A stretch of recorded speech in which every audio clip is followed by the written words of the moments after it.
expanding foam tube, blocked dry foam, a piece of wire longer than the tube. Using something like that is possibly the worst thing you can do. Using a piece of wire, you'd have to remove the tube because you don't want to be ramming stuff back up the tube. Also, if you take a look at the end, see how the foam clings. Using this against brickwork or plaster, the outer of this nozzle will scratch, the tube will scratch. Using that wire will only scratch the inside of that tube and make even more of a problem. So the easiest way around this is newspaper, scraper. First of all, just remove this that's on the outer.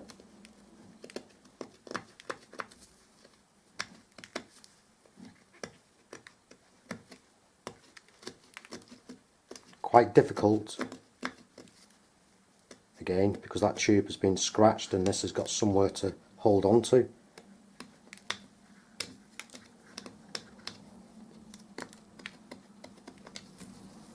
Okay, and then now simply just squeeze the nozzle.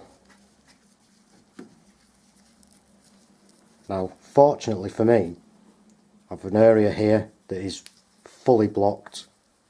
It's not all the way through, but if it was, that wouldn't be a problem. Just keep distorting the plastic.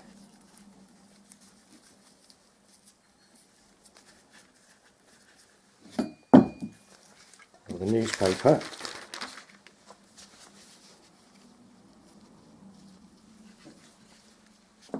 just slowly introduce foam into that tube.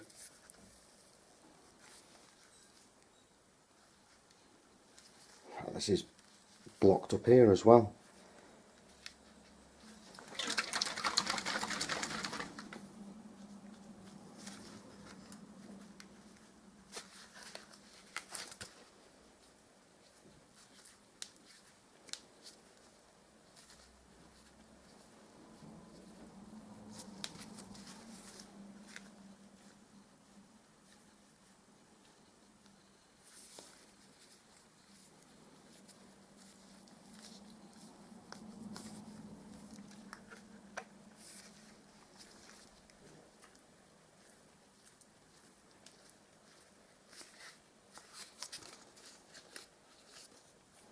Okay, so I've actually got a leak with inside, so it actually can be blocked through here.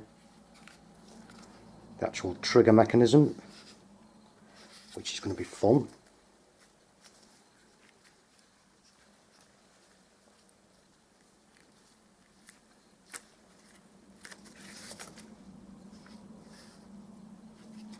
It's still leaking out there.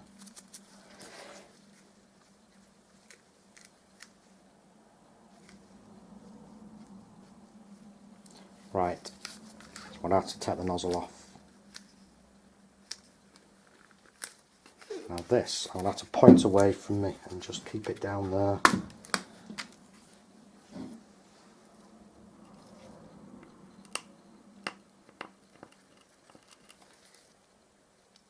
Right, I'll resort to my bradawl. That'll be a sec. Okay, so I'm going to keep this pointing away from me and just use the bradawl to free that a little bit. See what happens. Might not be able to save this.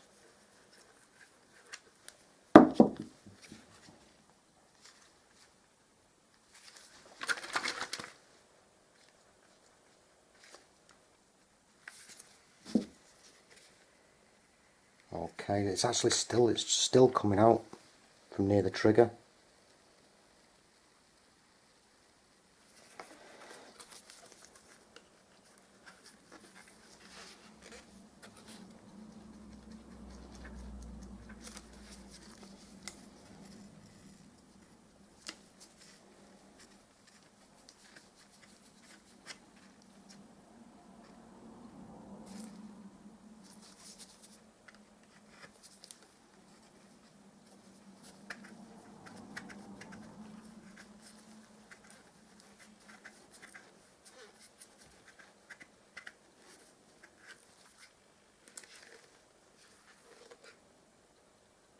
Okay, right, well that's knackered.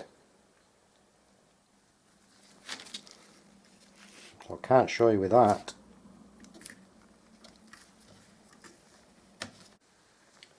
So I have another tin which I've been using, and again you see how the foam is stuck to the outer of the tube. Now this one I've used recently, so it's not cured inside. But what I will do is I'll remove this tube and I'll put this tube on so we can get this cleared out. Pressure in it, so I'll just keep that pointed away from me.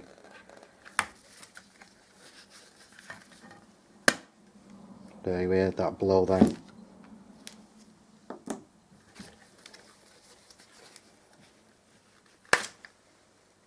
Keep that pointing over there as well.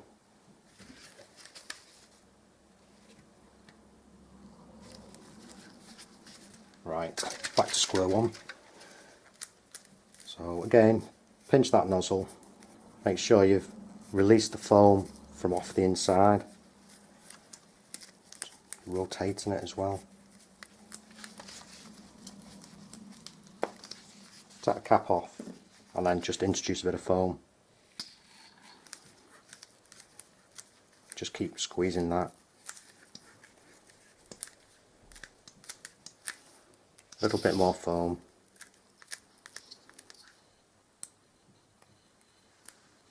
And it should start to come out.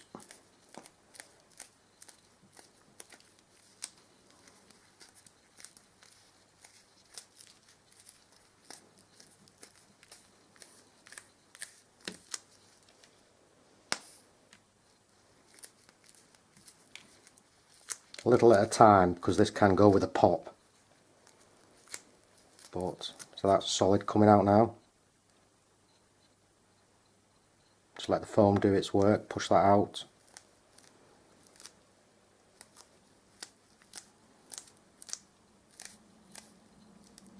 A little bit more.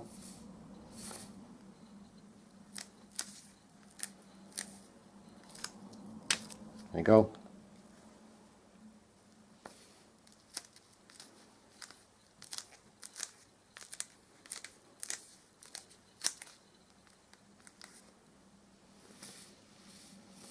That's completely clear now. Good to go. Now, after you've used one of these, and what you could do with doing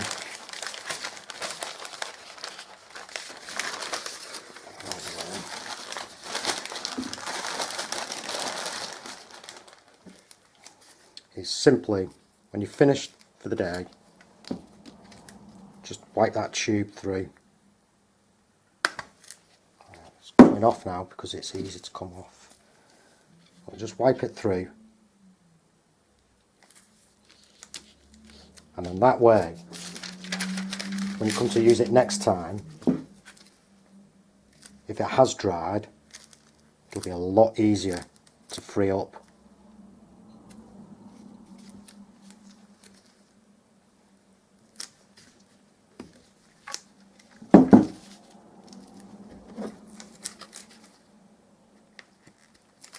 Still might be able to retrieve this gun clean, something like that.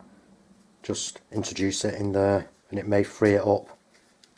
So I'll keep hold of it, but nothing more annoying. If it does start to leak, then don't leave it upside down. Store it the right way up, and then at least that way it's only the gas that's escaping. Because if you leave it that way, chances are you'll end up with a great big lump of foam stuck to whatever. So yeah, but I'm not going to throw it away yet. Well, this should seal itself, any foam leaking. So hopefully all the gas won't escape.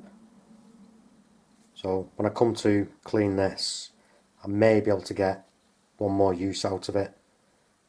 But it just depends how much gas it keeps leaking and how long I leave it for. If I can get it all used up in one job, job's a good one. Well, this is the can that failed, and this is the tube that I put on that I was using the other day. And if you notice, there's not really a great deal in there. After wiping out, that's what it starts to look like. Well, this is the one that I've just cleaned out.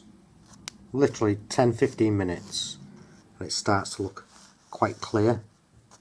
Little bits left in there, but when it does come to clean it out, very easy.